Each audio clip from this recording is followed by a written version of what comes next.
Terima kasih saudara Anda masih bersama kami di Kompas Sulsel, di Kompas TV Independen Terpercaya. Kita ke informasi selanjutnya saudara.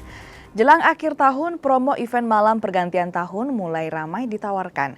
Sejumlah kegiatan siap dihelat demi memberi kesempatan pada warga untuk menikmati malam pergantian tahun. Salah satu yang mulai menawarkan promo malam pergantian tahun adalah hotel di Makassar. Pihak hotel perlahan mulai memberikan penawaran pada warga yang ingin merayakan malam pergantian tahun dengan cara yang berbeda. Pesta kostum film animasi salah satunya.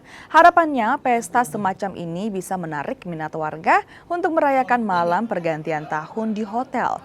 Ini diharapkan bisa mendorong tingkat hunian hotel di Kota Daeng. Dari talent-talent kita, dari staff-staff kita semua pakai kostum, pakai cosplay. Tapi kita berharap juga tamu-tamu tuh bisa effort untuk membawa kostum sendiri karena kita akan beri hadiah.